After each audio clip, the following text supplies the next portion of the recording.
Hello everyone, मैं गौतम पांडे। चलिए आज हम लोग फिर से ऊंचाई और दूरी का क्वेश्चंस करते हैं। ठीक, उसके बाद फिर हम लोग एनसीईआरटी का कर लेंगे। कल मैंने आप लोगों को तो कराया ही था, आज भी करते हैं। क्वेश्चन दिया हुआ है, एक उदग्र मीनार 36 तल पर खड़ा है। इसके शिखर पर एच ऊंचाई का एक ध्वजदंड है। 36 तल पर के एक बिंदु पर ध्वजदंड के पाद एवं शिखर का उन्नयन कोण अल्फा और बीटा है। तो सिद्ध करें कि मीनार की ऊंचाई एच टैन अल्फा बटा tan beta minus tan alpha. तो चलिए हम लोग देख लेते हैं। बोला एक उदग्र मीनार 36 तल पे खड़ा है, तो चलो 36 तल हमारा ये हो गया, और इस पे हमने क्या कर दिया, एक मीनार को खड़ा कर दिया। ये हमारा मीनार हो गया। ठीक, ये हमारा 36 तल यानी कि हमारी धरती मैया। फिर बोल रहा है कि इसके शिखर पर एच ऊंचाई का एक ध्वजदंड भी है। ये जो मीनार है, ये वाला मीनार है, चलो थोड़ा सा छोटा बनाते हैं।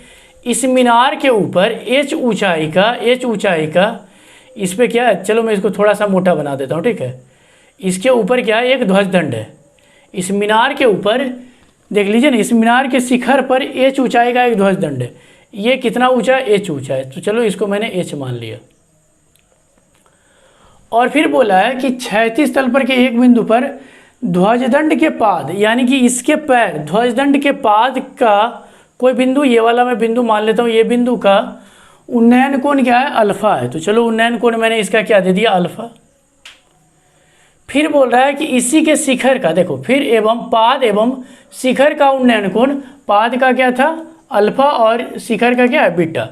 तो शिखर से इसी बिंदु से कितना बना रहा है, बीटा बना रहा है, यानी कि ये क्या बना रहा है, बीटा। यानी कि पूरा जो बड़ा वाला एंगल हो गया आपका बीटा, और ये छोटू वाला क्या था, अल्फा था। तो बोला है कि इसे देखिए मीनार की ऊंचाई, यानी कि ये मीनार की ऊंचाई आपकी ये वाली मीनार है, ये तो ध्वजदंड है खड़ा ना। तो ठीक है, चलो नाम लगा दो, ए बी सी और ये आपका डी। तो चलिए हम लोग थोड़ा सा कुछ लिख लेते हैं। और ये हमारा 90 डिग्री 90 डिग्री है। माना एडी क्या है, एडी एक क्या है, ध्वजदंड है जिसकी ऊंचाई एच है। एडी क्या है, ध्वजदंड है। एडी क्या है, ध्वजदंड।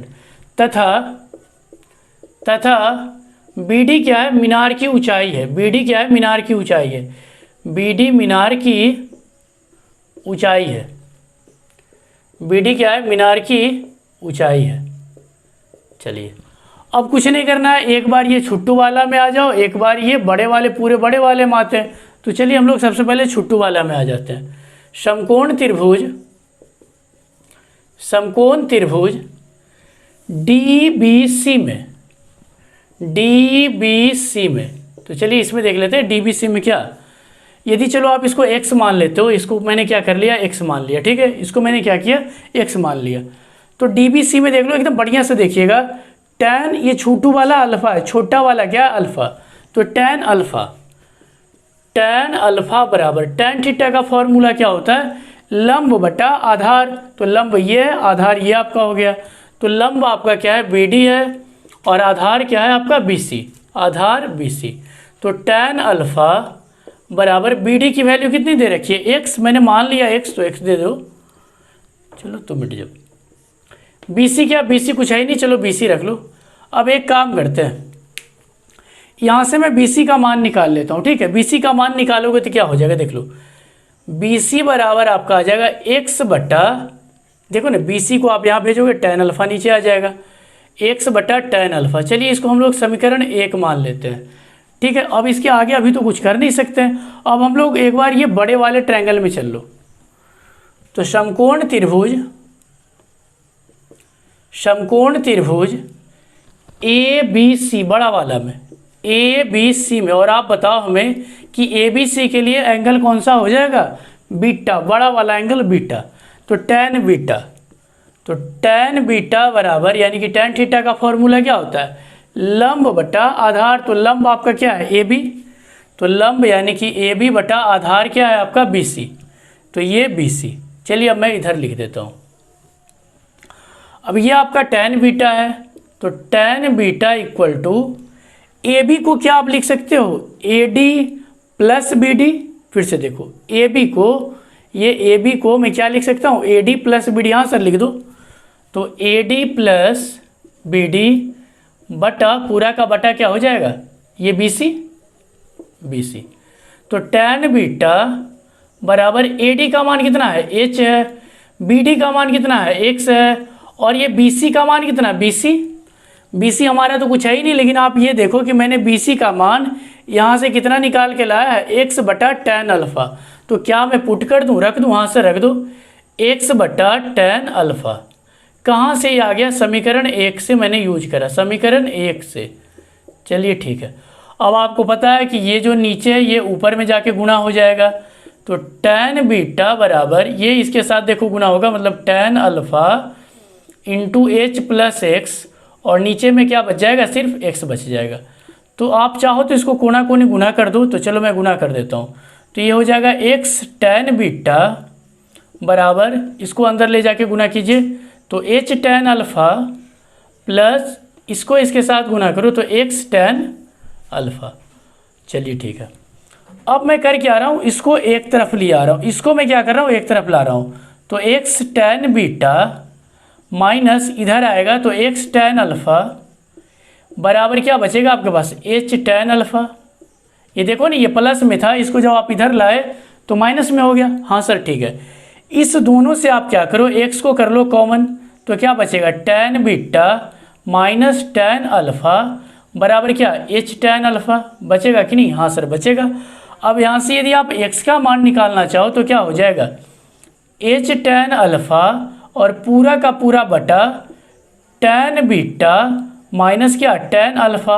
और आप ये बता दो हमें कि ये जो x है, x आपने किसको माना था, BD को, और हमें निकालना भी क्या था, BD ही तो निकालना था, यानी कि मीनार की ही तो ऊंचाई निकालनी थी। तो हम लोग यहाँ पे लिख देते हैं, अतः मीनार की ऊंचाई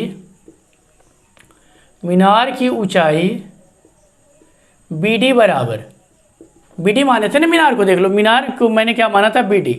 अच्छा, तो BD जैसे ही माना तो BD का मान कितना आ गया, h tan अल्फ़ा बटा tan beta minus tan alpha.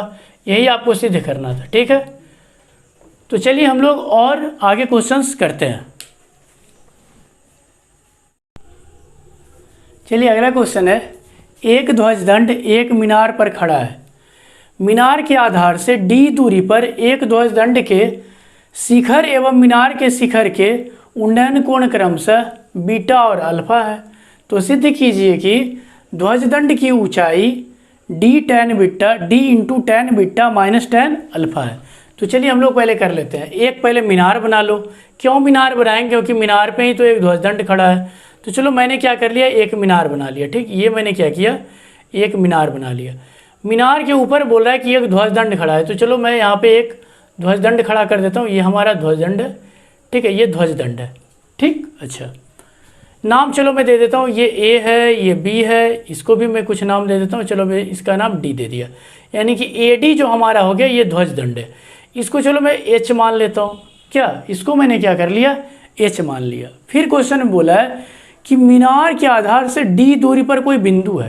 तो चलिए पहले मीनार के आधार से हम लोग मान लेते हैं कि D हमारा यहाँ पे होगा, D दूरी, ये मीनार के आधार से यहाँ पे कोई बिंदु, चलो C ले लेता हूँ, और यहाँ से यहाँ तक की दूरी कितनी दी हुई है, D दिया हुआ है। अच्छा, फिर आपको बोला है कि ध्वजदंड के शिखर एवं मीनार के शिखर, ध्वजदंड का शिखर और मीनार के शिखर के उन्नयन कोण क्रमशः बीटा और अल्फा। यानी कि पहले देखो लिखा हुआ है ध्वजदंड के शिखर, तो ध्वजदंड के शिखर से, यानी कि ये ध्वजदंड है, ध्वजदंड के शिखर से इस बिंदु का, चलो थोड़ा सा आगे बढ़ गया तो आगे बढ़ा देते हैं, इस बिंदु का उन्नयन कोण क्या दे रखा है, ये पूरा बड़ा वाला जो आपको दिया हुआ है, ये बड़ा वाला आपको क्या दे दिया है, बीटा दे दिया है। क्या दे दिया है, पूरा बड़ा वाला कितना दिया हुआ है, बीटा, ठीक।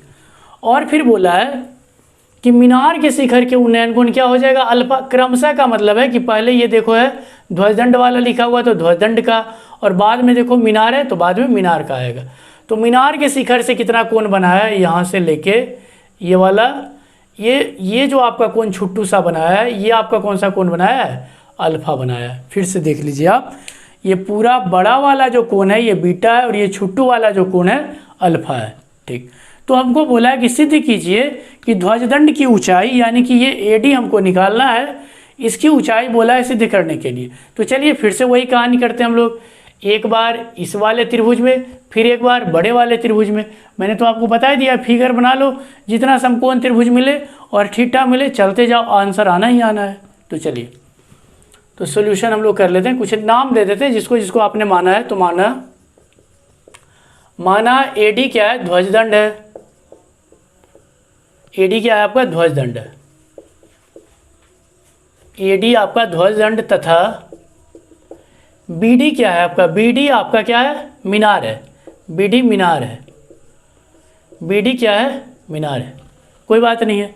अब हम लोग आ जाते हैं छुट्टू वाला में। सबसे पहले समकोण त्रिभुज, समकोण त्रिभुज ये छुट्टू वाला DBC में, DBC में tan अल्फा बराबर, tan अल्फा यानी थीटा रहता तो tan थीटा, अल्फा है तो tan अल्फा। तो tan थीटा का फॉर्मूला क्या होता है, लंब बटा आधार। लंब आपका क्या है, BD है, और आधार क्या है, BC। तो BD बटा BC। तो tan अल्फा बराबर BD का मान कितना दिया हुआ है, कुछ नहीं, चलो मान लेता हूँ इसको x मान लेता हूँ। तो BD को मैंने क्या मान लिया x, और BC क्या D दिया हुआ है तो BCD है। यहाँ नीचे में कुछ नहीं तो क्या मैं 1 दे दूँ, हाँ सर दे दो। कोना कोनी गुना करोगे तो ये x बराबर आपके पास आ जाएगा tan अल्फा। x तो आपको चाहिए नहीं और ये D भी रहेगा साथ में, तो D into tan alpha. x बराबर क्या आ गया, D इंटू tan अल्फा। ठीक है, इसको हम लोग समीकरण 1 नाम दे देते हैं। अब यानी कि इससे तो मैंने अपना काम कर लिया। अब हमको ये पूरा बड़ा वाला चाहिए। x का ही मान मैंने यहाँ पे क्यों निकाला, क्योंकि हमको x नहीं चाहिए, तो x का मान कहीं ना कहीं हम लोग रख ही देंगे। चलिए हम लोग पूरा बड़ा वाला में आते हैं। समकोण त्रिभुज, समकोण त्रिभुज ABC में, पूरा बड़ा वाला में, यहाँ पे भी हम लोग tan बीटा लेंगे। नहीं, tan क्या है, हाँ tan बीटा। यहाँ पे हम लोग क्या लेने वाले हैं, tan बीटा। क्यों tan बीटा लेने वाले हैं, क्योंकि ये बड़ा वाला के लिए जो कोण बना रहा है, ये पूरा बड़ा वाला जो है ये क्या है, बीटा। यहाँ पे दिया हूँ, इसका मतलब ये छोटा नहीं है, ये पूरा यहाँ से यहाँ तक बीटा है। ठीक है, अच्छा। तो tan थीटा का बराबर फॉर्मूला क्या होता है, लंब बटा आधार। ये बड़ा वाला में लंब आपका AB हो जाएगा, आधार क्या हो जाएगा, BC। तो AB बटा BC। अब आप खुद से बता दो tan बीटा बराबर, क्या मैं AB को AD प्लस BD लिख सकता हूँ, हाँ सर लिख ही सकते हो। और BC का मान कितना दिया हुआ है, D। चलिए हम कोना कोनी गुना भी कर ही लेते हैं। तो यहाँ पे आप इसको गुना करोगे तो क्या आ जाएगा, D tan बीटा बराबर, ये क्या दिया हुआ है, कुछ नहीं है तो इसका मान रख दो। AD का मान H है तो H दे दो, प्लस BD का मान आपके पास कितना x है तो x लिख दो। तो D tan बीटा बराबर H प्लस x का मान देखो, अब हमारा काम यहाँ आ गया। x बराबर ये वाला उठा के रख दो वहाँ पे, D tan alpha. D tan alpha हमको क्यों x का मान रख रहे हैं, क्योंकि हमको x नहीं चाहिए, हमको h वाला ये चाहिए। चलो ठीक है, तो h को रखेंगे, इसको इधर भेज देंगे, तो इसको आप इधर भेज दो। तो D tan beta minus D tan alpha is equal to h। आप यहाँ से D कर लो कॉमन, तो tan beta minus tan alpha बराबर क्या बच गया, h। और h आपका क्या है, ध्वज दंड की ऊंचाई, यानी कि यही तो आप माने थे AD। ठीक है, तो अब हम लोग लिख देते हैं अतः ध्वज दंड की ऊंचाई AD बराबर कितना आ गया हमारे पास, D into tan beta minus tan alpha. यही तो आपको सिद्ध करना था। ठीक है, आगे हम लोग और क्वेश्चंस करेंगे।